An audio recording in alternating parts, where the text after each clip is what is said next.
speed up the family computer so that it's not so slow this new year of 2014. So first thing you're going to want to do is clear up the web cache. The web cache stores all kinds of information from users' browsing sessions and each time they access the internet.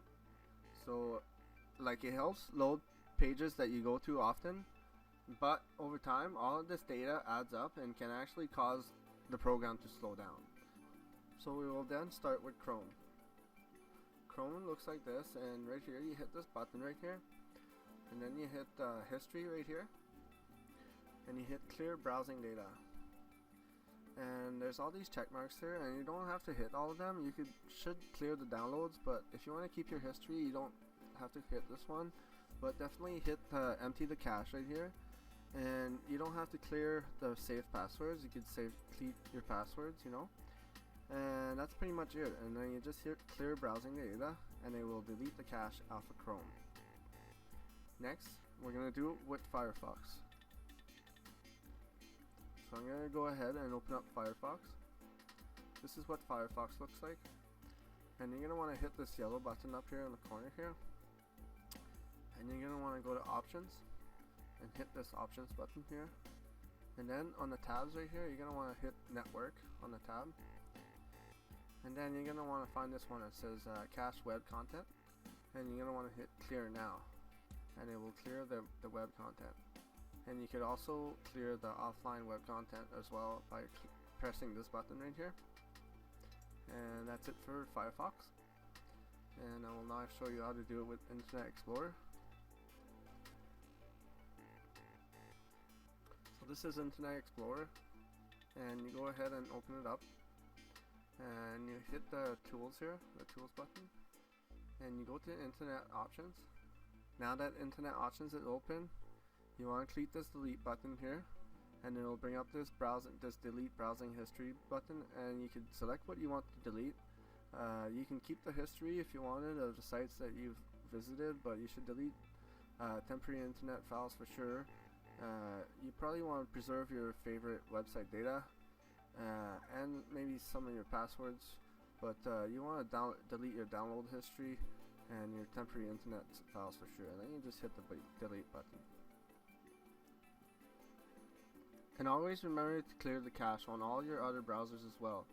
While you can do this by going into each browser and clearing the cache one at a time, you can also download CC Cleaner and clear the cache for all your browsers at once. You can download CCleaner by clicking on the link below in the description, which will take you to this page, and you hit download now, and CCleaner will download. Open it up. Yes. Run the install.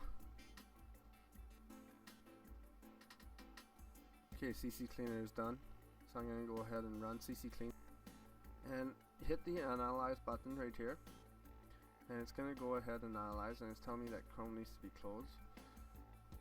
And right here, it's giving me details of everything that it's going to do and how much room it's going to clear up for us. And then you just hit the run cleaner.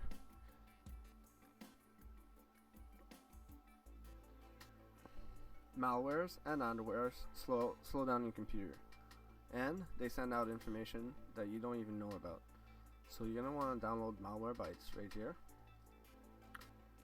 and hit the download button. Malwarebytes is now going to download. And then we're going to install Malwarebytes.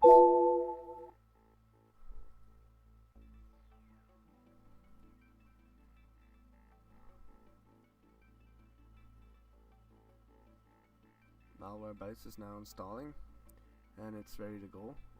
So I don't want this free trial of Malwarebytes Pro, but I do want it to update and launch. So I'm going to hit finish.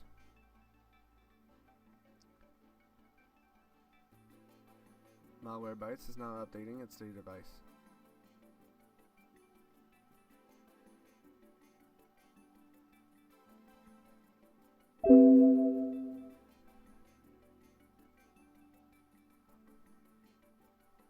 Malwarebytes is now up to date, and you're going to want to run a scan. So perform the quick scan, and look for any malware that it finds and make sure to remove it.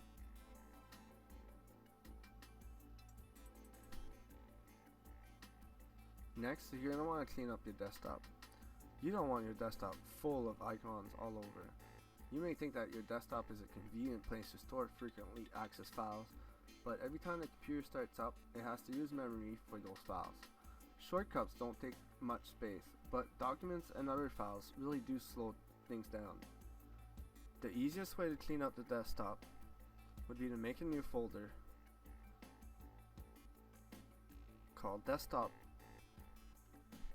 Items and move all the junk into this one folder so that Windows doesn't have to load it every time it comes back to the desktop. Next, we're going to want to run the task manager.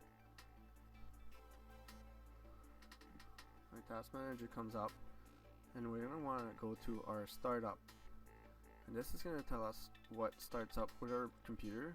And you don't really need much to start. Like, you don't actually need anything and your computer will run fine. So you can practically turn off everything that's in here and your computer still will run good and probably load a lot faster. You might have some programs that may not work anymore and you might have to come back here and fix that. But you can practically turn off everything here. Next, we're going to want to run the programs and features right here, programs and features, and we're gonna want to look through this list of programs installed and make sure that you don't have any extra programs that you don't use anymore that may be loading during startup and maybe slowing down your computer. So get rid of everything that you don't actually need on your computer. Next, we're gonna want to delete duplicate files or empty folders. It doesn't take a genius to realize that duplicate files or empty folders may take up unnecessary space on our computer. I would recommend downloading this program from the link below called Remove Empty Directories. You're going to want to hit the download button right here and download Remove Empty Directories, which should start in 1 second 0. Downloading. And once the download is done, you're going to want to run the file, hit next, accept, hit next, install, and launch. Once the program boots up, you're going to want to choose a directory to scan and hit scan folders. Now 709 empty directories have been deleted, and I'm going to click exit. When you switch computer, files can sometimes duplicate themselves. There are times when I forget whether or not I've downloaded a file and end up with triplicates. To find duplicate files on your computer, you can use an application called Dupe, which works on Macs, Windows, and Linux. We're going to go ahead and download Dupe for Windows 64-bit right here. File is 14 megs big. Dupe is now downloading and we're going to install it. We're going to hit next, and install. Yes. Dupe is now done installing and we're going to launch it. When Dupe launches, you're going to want to hit the plus button and select a folder to search. I'm going to hit the C folder and hit scan. Dupe will now scan the drive looking for duplicate files.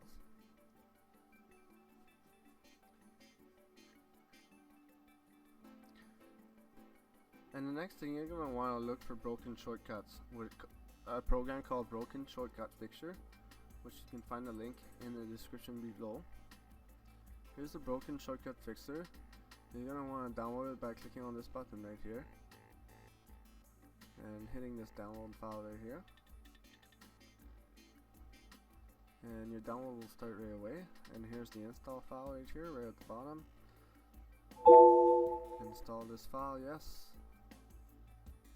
Next. And the Broken Fixer program is now installed, so I'm going to hit finish.